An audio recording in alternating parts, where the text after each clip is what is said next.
வணக்க மக்களே, நம்ம கார்த்திக் கதையில ஜூலை 17 என்ன நடக்க போகுது அப்படிங்கிறத பத்தி தாங்க இந்த வீடியோல இப்ப நம்ம பார்க்க போறோம். வீடியோவுக்கு மறக்காம லைக் பண்ணிக்கோங்க. நீங்க லைக் பண்றது தான் எங்களுக்கு அடுத்தடுத்து வீடியோ போடுறதுக்கு ரொம்பவே இன்ட்ரெஸ்டிங்கா இருக்கும். ஸோ மறக்காம லைக் பண்ணிட்டு இந்த வீடியோவை நீங்க தொடர்ந்து பாருங்க. என்ன நடக்குது அப்படின்னா, ரேவதி வந்துட்டு அந்த போட்டோவை பார்த்துடுறாங்களா.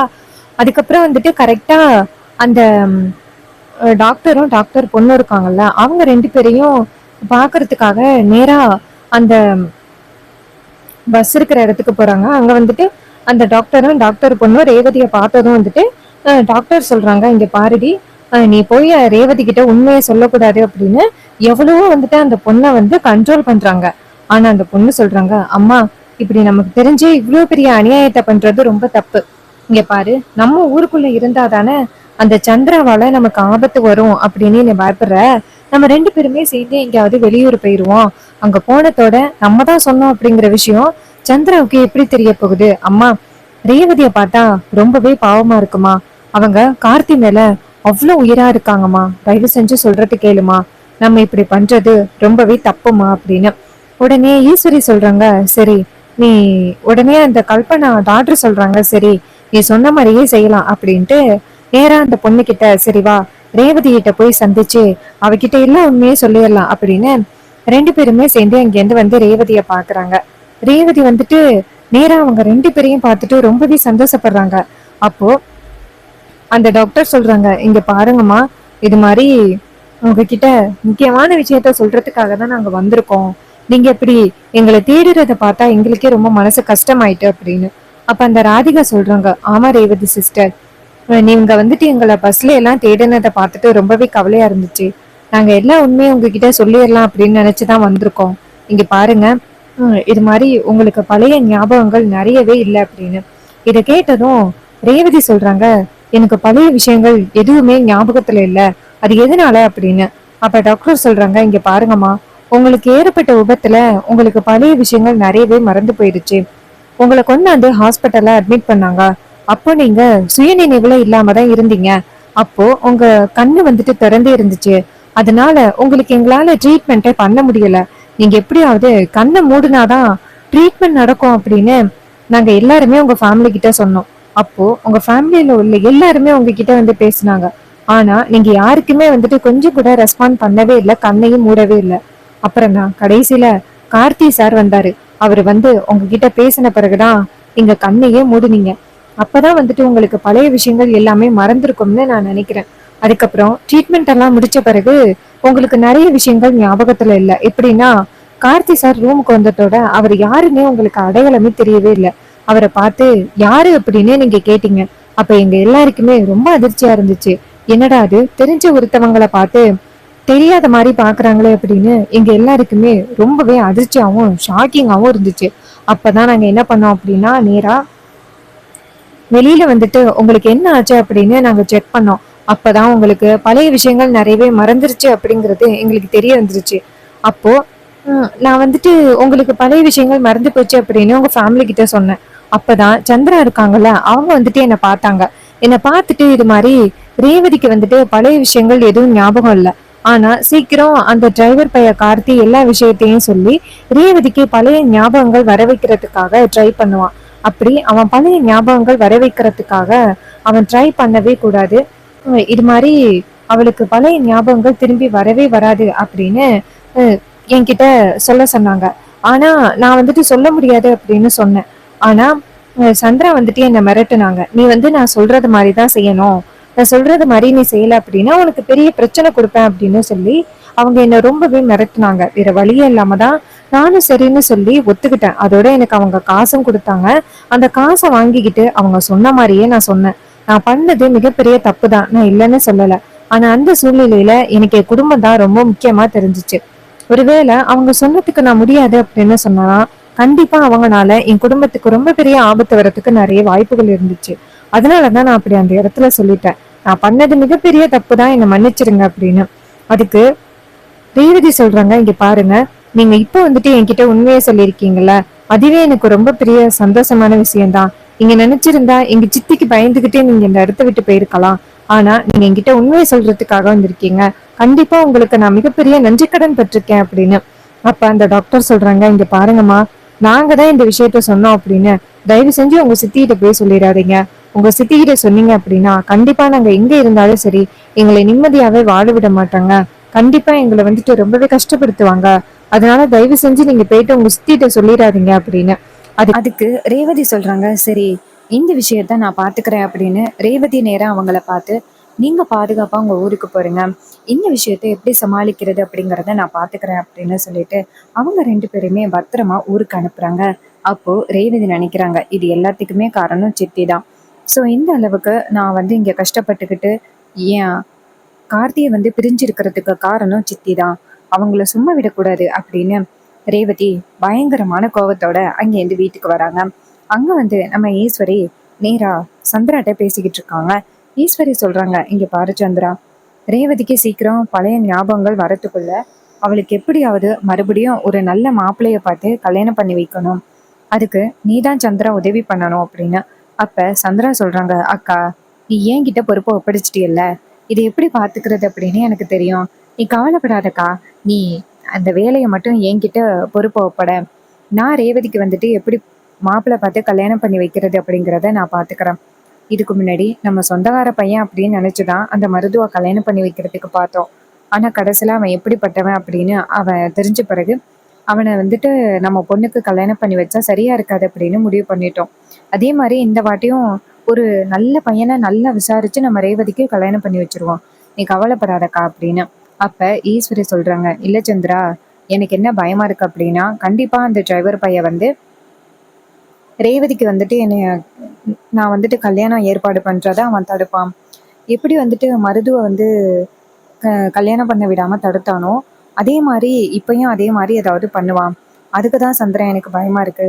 அப்ப சந்திரா சொல்றாங்க, அக்கா அவன் எத்தனை நாள் இப்படி பண்ணுவான், அவனால கண்டிப்பா இதே மாதிரி எதுவும் பண்ண முடியாது, நீ கவலைப்படாதக்கா அப்படின்னு சொன்ன. ஈஸ்வரியும் சரிடி அப்படின்னு சொல்லி பேசிக்கிட்டு இருக்காங்க. அப்போ ரேவதி அந்த இடத்துல வந்து நின்றுட்டு, என்னம்மா எனக்கு அடுத்த கல்யாணம் எப்படி பண்றது அப்படின்னு சித்தியோட சேர்ந்து பிளான் பண்ணிக்கிட்டு இருக்கீங்களோ? அப்ப ஈஸ்வரி சொல்றாங்க, வா ரேவதி, உன்னை பத்தி தான் இப்ப பேசிக்கிட்டு இருந்தேன், வா ரேவதி வந்து உட்காரு அப்படின்னு. அப்ப ரேவதி சொல்றாங்க, இங்க பாருமா, நீ இப்படி ஒரு கொடுமைக்காரியா இருப்ப அப்படின்னு நான் கொஞ்சம் கூட எதிர்பார்க்கவே இல்லை. ஏமா நீ இப்படி பண்ண அப்படின்னு. அதுக்கு ஈஸ்வரி கேக்குறாங்க, ஏண்டி நான் என்னடி பண்ணேன்? நான் உனக்கு என்னைக்குமே எந்த வகையிலயுமே துரோகம் பண்ண மாட்டேன். நீ எப்பவுமே நல்லா இருக்கணும் அப்படின்னு நினைக்கிற ஒரு ஆளு நான் தான். நான் எப்படி நீ நல்லா இருக்க கூடாது அப்படின்னு நினைப்பேன்? இங்க பாரு, யாராவது உன் அம்மாவை பத்தி உன்கிட்ட தப்பா சொன்னாங்களா? அப்படி யாரு என்ன சொன்னாலும் அவங்க சொல்றது எல்லாம் நம்பாத. நான் வந்துட்டு நீ எப்பவுமே சந்தோஷமா இருக்கணும் அப்படிங்கிறதுக்காக நிறைய வந்துட்டு பண்ணிக்கிட்டு இருக்க தெரியுமா? தயவு செஞ்சு நீ யார சொல்றதையும் நம்பாதம்மா அப்படின்னு. அதுக்கு ரேவதி சொல்றாங்க, போது நிப்பாட்டுமா, எனக்கு பழைய ஞாபகங்கள் நிறைய இல்லை அப்படின்னு அந்த ராதிகா வந்து சொன்னது எல்லாமே உண்மை. இப்பதான் கொஞ்ச நேரத்துக்கு முன்னாடி அவங்கள சந்திச்சேன்.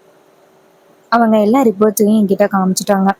எல்லா ரிப்போர்ட்ஸும் பார்க்கும் பொழுதுதான் தெரிஞ்சிச்சு எனக்கு பழைய ஞாபகங்கள் நிறையவே இல்லை அப்படின்னு. நீங்க அந்த சூழ்நிலையை பயன்படுத்தி இவ்வளவு பெரிய விஷயத்த பண்ணியிருக்கீங்க அப்படின்னு. அப்ப சந்திரா நேரா ரேவதியை பார்த்து, ரேவதி என்ன நீ தேவையில்லாம வந்து உளறிக்கிட்டு இருக்க? இங்க பாரு, அப்படியெல்லாம் எதுவுமே நடக்கவே இல்லை. உன்கிட்ட வந்து யாரோ தப்பா சொல்லியிருக்காங்க. யாரு? அந்த கார்த்தி தானே உன்கிட்ட சொன்னான். இங்க பாரு, நம்ம குடும்பம் நல்லா இருக்க கூடாது அப்படிங்கிறதுக்காக அவன் பல வகையில நம்ம குடும்பத்துக்கு பல பிரச்சனைகளை கொடுத்துக்கிட்டு இருக்கான். அவன் சொல்றதையெல்லாம் நீ நம்பாத அப்படின்னு. அதுக்கு ரேவதி சொல்றாங்க, போதும் சித்தி நிப்பாட்டுங்க. கல்யாணத்தை அன்னைக்கு அந்த மருதுவை பத்தி ஒரு லேடி உங்ககிட்ட வந்து சொல்லியிருக்காங்க. ஆனா நீங்க அந்த லேடி சொன்னதை நீங்க வந்துட்டு பெரிய விஷயமா எடுத்துக்காம, என்ன ஆனாலும் பரவாயில்ல, நான் மருதுவை கல்யாணம் பண்ணிக்கணும் அப்படிங்கிறதுக்காக நீங்க கடைசி வரைக்கும் அந்த உண்மையை சொல்லாம இருந்தீங்களே, நீங்க பண்ணது எவ்வளவு பெரிய தப்பு. ஆனா அது தப்பே இல்லை அப்படின்னு ரொம்ப நல்லவங்க மாதிரி நின்றுட்டு இருக்கீங்க. இங்க பாருங்க சித்தி, நீங்க பண்ணது மிகப்பெரிய தப்பு. நீங்க வந்துட்டு அது மட்டும் இல்ல, அந்த டாக்டர் கிட்ட பொய் சொல்ல வச்சிருக்கீங்க. எனக்கு வந்துட்டு பழைய நினைவுகள் வந்துச்சுன்னா அதுவே எனக்கு மிகப்பெரிய ஆபத்தாகும் அப்படின்னு டாக்டரை வச்சு பொய் சொல்ல வச்சிருக்கீங்க. நீங்க பண்ணது மிகப்பெரிய தப்பு. எங்க அம்மாவும் அதையெல்லாம் நம்பி, வீட்டுல உள்ளவங்களும் அதையெல்லாம் நம்பி என்கிட்ட எந்த உண்மையும் சொல்லாம இருந்திருக்காங்க. நீங்க பண்ணது மிகப்பெரிய தப்பு சித்தி அப்படின்னு. அதுக்கு வில்லி சொல்றாங்க, ஏய் இப்ப வந்துட்டு என் மேல எதுக்கு பழி போடுற? பாத்தியாக்கா இவ என் மேல எப்படி பழி போடுறது அப்படின்னு. அதுக்கு ஈஸ்வரி சொல்றாங்க, ஆமா சந்திரா, நானும் பாத்துக்கிட்டே இருக்கேன் ஆரம்பத்துல இருந்து. உன்னையவே பேசிக்கிட்டு இருக்காளே அப்படின்னு நேரா ரேவதியை பார்த்து, ஏய் இப்போ எதுக்கு நீ என் தங்கச்சியை பேசிக்கிட்டு இருக்க? இங்க பாரு, என் தங்கச்சி இந்த குடும்பத்துக்காக எவ்வளோ தியாகம் பண்ணிக்கிட்டு இருக்கா தெரியுமா? நம்ம எல்லாருமே நல்லா இருக்கணும் அப்படிங்கிறதுக்காக தான் அவ இவ்வளோ பெரிய தியாகத்தையே பண்ணிக்கிட்டு இருக்கா. நீ தேவையில்லாம என் தங்கச்சியை பத்தி எதுவும் சொன்ன அவ்வளோதான் அப்படின்னு. அதுக்கு ரேவதி சொல்றாங்க, அம்மா நீங்க உங்க தங்கச்சியை நம்பி நம்பி நடுத்தருவில் நிக்க போறீங்க. அவங்க உங்களுக்கு தெரியாம எவ்வளோ பண்ணிக்கிட்டு இருக்காங்க அப்படிங்கிறது இன்னும் உனக்கு புரியவே இல்லை. ஒரு நாள் உன் தங்கச்சி உனக்கு என்னெல்லாம் துரோகம் பண்ணியிருக்காங்க அப்படிங்கிறது தெரிஞ்சிச்சுன்னா நீயே வந்துட்டு உன்னை நினைச்சு ரொம்பவே வருத்தப்படுவ. அதுக்கு ஈஸ்வரி சொல்றாங்க, இங்க பாரு, என் தங்கச்சியெல்லாம் என்னைக்குமே அந்த மாதிரி எனக்கு துரோகம் பண்ணணும் அப்படின்னு நினைக்கவே மாட்டா. அவ என் மேல ரொம்ப பாசத்தோட இருக்கா. நான் ஒரு வார்த்தை சொன்னேன் அப்படிங்கிறதுக்காக அந்த சிவனாண்டி கட்டின தாலியவே கழட்டி வீசிட்டு வந்தவ என் தங்கச்சி. ஸோ கண்டிப்பா எனக்கு வந்துட்டு என்னைக்குமே அவ துரோகம் பண்ண மாட்டா. அப்ப ரேவதி சொல்றாங்க, இங்க பாருமா, உங்களுக்கு அவங்க துரோகம் தான் பண்ணிக்கிட்டு இருக்காங்க. ஒரு நாள் அவங்க பண்ண துரோகம் உனக்கு கண்டிப்பா புரியும். அன்னைக்கு நீ ரொம்ப வருத்தப்பட போற பாரு. ஆனா சித்தி, நீங்க எனக்கு பண்ண மிகப்பெரிய துரோகத்தை நான் என்னைக்குமே மறக்கவே மாட்டேன். இது மாதிரி எனக்கு கல்யாணம் ஆன விஷயத்தையே நீங்க எல்லாரும் மறைச்சு எனக்கு ரொம்ப பெரிய துரோகத்தை பண்ணியிருக்கீங்க அப்படின்னு. அதுக்கு ஈஸ்வரி சொல்றாங்க, இங்க பாரு ரேவதி, ஏதோ சூழ்நிலையால தான் நாங்க அப்படி சொல்லியிருப்போம். ஆனா உனக்கு இந்த கல்யாணம் ஆக்கிருச்சுல்ல, அந்த மாப்பிள்ளை எங்க? அவனுக்கும் உன்னை வந்து பிடிக்கல. உங்க 2 பேருக்கும் விவாகரத்து வரைக்கும் ஆயிருச்சு தெரியுமா? அதனால தான் நான் வந்து இப்படி பண்ணேன் அப்படின்னு. அப்போ ரேவதி சொல்றாங்க, இங்க பாருமா, நீ வந்துட்டு என்கிட்ட போய் சொல்லிட்ட, அது உண்மை. சித்தியும் வந்துட்டு சூழ்ச்சி முறையில என்னையும் நான் என் புருஷனையும் பிரிச்சிருக்காங்க. அதுக்கு கண்டிப்பா நான் சித்தியை சும்மா விட மாட்டேன் அப்படின்ட்டு ரேவதி பயங்கர கோவத்தோட அந்த இடத்துல இருந்து போறாங்க. இதை பார்த்ததும் ரொம்பவே அதிர்ச்சி ஆகுறாங்க நம்ம ஈஸ்வரி.